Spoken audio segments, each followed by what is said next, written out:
história portuguesa está repleta de mitos e ideias feitas sobre os mais variados assuntos. Ok. No entanto, estes mitos, que facilmente perduram na mentalidade coletiva, muitas vezes acabam por contribuir para a desinformação no que diz respeito à história do nosso país. Ok. Por isso, neste vídeo, vamos analisar 3 mitos da história portuguesa e Três tentar mitos. perceber o que é verdade e o que não é. Ok. Antes de começarmos, não se esqueçam de fazer like e subscrever. Mito número 1. A coroação póstuma e o beijo à mão do cadáver de Inês de Castro. Ok. Um cadáver coroado e sentado num trono com Não. a corte portuguesa em seu redor. Foi assim que muitos imaginaram que Dom Pedro declarou Dona Inês de Castro rainha de Portugal já depois da sua morte. A verdade é que isto nunca aconteceu. Em nenhuma fonte medieval este evento é referido, nem nas crónicas de Fernão Lopes, nem na do castelhano Pedro Lopes de Ayala. Este episódio do mito de Inês de Castro só surge no Renascimento, quando a figura de Dona Inês volta a despertar o interesse das elites culturais. Prova disso são, por exemplo, as trovas que lhe foram dedicadas por Garcia de Rezende ou o canto que Luís de Camões lhe dedica nos Lusíadas, Ok. entre outros. O episódio da coroação macabra cristalizou-se a partir do século XVI, tendo origem na literatura e, acima de tudo, no teatro castelhanos. Ok. Mas porquê é que este mito aparece? Este episódio foi utilizado principalmente como um dispositivo literário, para tornar a história de Inês de Castro mais emocionante e mais Ok. dramática. Pronto, Então, o é que é que uma aconteceu na telenovela da realidade? TVI. Vamos aos factos. Inês de Castro foi assassinada em Coimbra a 7 de janeiro de 1355. A tradição diz que foi na atual Quinta das Lágrimas, mas mais uma vez não existem provas documentais explícitas que o comprovem. Ok. Após a sua morte, Inês de Castro foi sepultada numa campa rasa no mosteiro de Santa Clara, hoje conhecido como Santa Clara a Velha. Com a morte de Dom Afonso IV em 1357, o seu filho Dom Pedro é aclamado rei de Portugal. Numa carta redigida em Leiria no ano seguinte, Dom Pedro declara o seu desejo de ser enterrado com Onde? Inês de Castro no mosteiro de Alcobaça. 2 anos mais tarde, em 1360, Dom Pedro declarou ter casado em segredo com Dona Inês de Castro em Bragança 7 anos antes. Mas porquê é que Dom Pedro se deu a todo este trabalho? Lamento desiludir os mais românticos, mas o amor terá tido apenas uma pequena parte nesta história, embora não seja possível excluí-lo totalmente. O principal objetivo de Dom Pedro era legitimar os 3 filhos que tinha com Dona Inês, Dom João, Dom Dinis e Dona Beatriz, tornando-os infantes e seus herdeiros legítimos. O Puto, isto aqui é quase os Targaryen e os Blackfire. passo final deste projeto foi a transladação de Inês de Castro de Coimbra para Alcobaça. Escutemos o que Fernão Lopes nos informa no capítulo 44 da Crónica de Dom Pedro. E sendo lembrado de honrar seus ossos, pois lhe jamais podia não fazer, mandou fazer um moimento de pedra alva, moimento a um túmulo, todo muito subtilmente obrado, poendo elevada sobre a campa de cima a imagem dela com a coroa na cabeça, como se fosse a rainha. E este moimento mandou pôr no mosteiro de Alcobaça, não à entrada onde jazem os reis, mas dentro, na igreja, à mão direita, cerca da Capela Mor. Já viram E as fez pessoas que trazer o seu escreviam? corpo do mosteiro de Santa Clara de Coimbra, onde jazia, o mais honradamente que se pôde.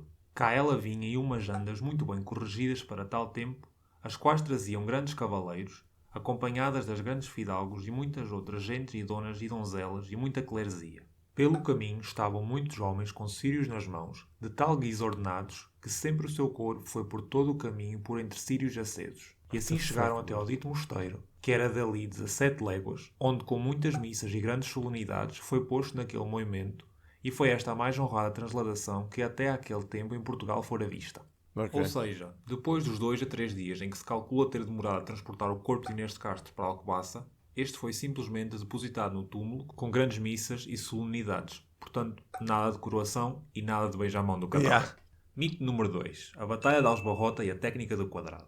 Para o segundo mito, mantemos-nos no século XIV, mas avançamos algumas décadas. Não, Mais a minha vida foi uma precisamente mentira. Não fizemos a tática do quadrado. para 14 de agosto de 1385. Na batalha conhecida como de Aljubarrota, defrontaram-se os exércitos português e os seus aliados ingleses, com o castelhano e os seus aliados franceses no chamado Campo de São Jorge, a alguns quilómetros a sudoeste da atual Vila da Batalha.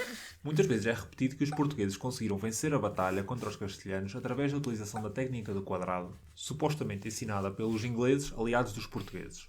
A verdade é que nem sequer existe uma definição rigorosa para a técnica do quadrado. Nas palavras do historiador João Gouveia Monteiro, um dos grandes especialistas na história militar medieval portuguesa e na Batalha de Aljubarrota, esse quadrado, em bom rigor, nunca existiu.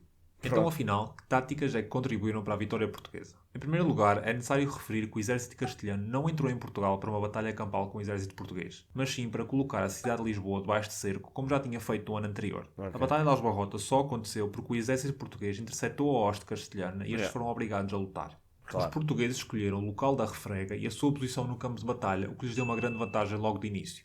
A hoste portuguesa estava maioritariamente apiada, ao contrário do exército franco-castelhano, que apostou fortemente na cavalaria. Entre os homens a pé, o exército anglo-português contou com besteiros, maioritariamente portugueses, e os famosos longbow ingleses. Além disso, como os portugueses escolheram o campo de batalha, puderam ainda prepará-lo recorrendo a táticas como abastizes, fossos e tocas de lobo. Outros fatores que contribuíram para a vitória portuguesa foram a rivalidade e a desconfiança entre castelhanos e franceses e o cansaço do exército castelhano depois de um dia inteiro de exercícios militares numa zona descampada em pleno agosto.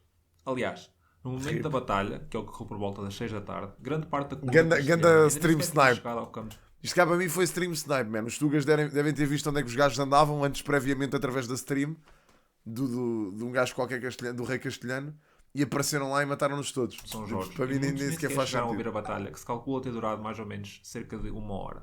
Estas são as verdadeiras táticas e motivos da vitória portuguesa. Ir em sinal da Relatório. técnica do quadrado.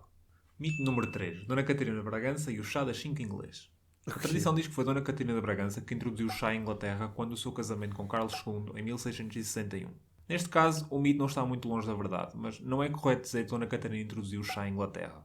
Existem testemunhos documentais que comprovam o consumo de chá em Inglaterra antes mesmo da chegada da Dona Catarina. No entanto, o chá era consumido principalmente como um medicamento e era absolutamente marginal, ou seja, era pouco conhecido pela população em geral e de Ok. forma nenhuma era consumido pela corte. O que Dona Catarina fez foi introduzir o hábito de beber chá, que era uma tradição portuguesa, na corte inglesa. Rapidamente, toda a aristocracia adotou o hábito que acabou por se tornar uma opção nacional para os ingleses, que é Uau. hoje uma das imagens de marca do país. Espetáculo. Portanto, fomos nós, tugas, Mas só que introduzimos o chá em Inglaterra. Mano, what the fuck? Fazia a mínima ideia disto, mano. Incrível. Vou pôr este vídeo aí. Muito nice. Giro. Giro, giro.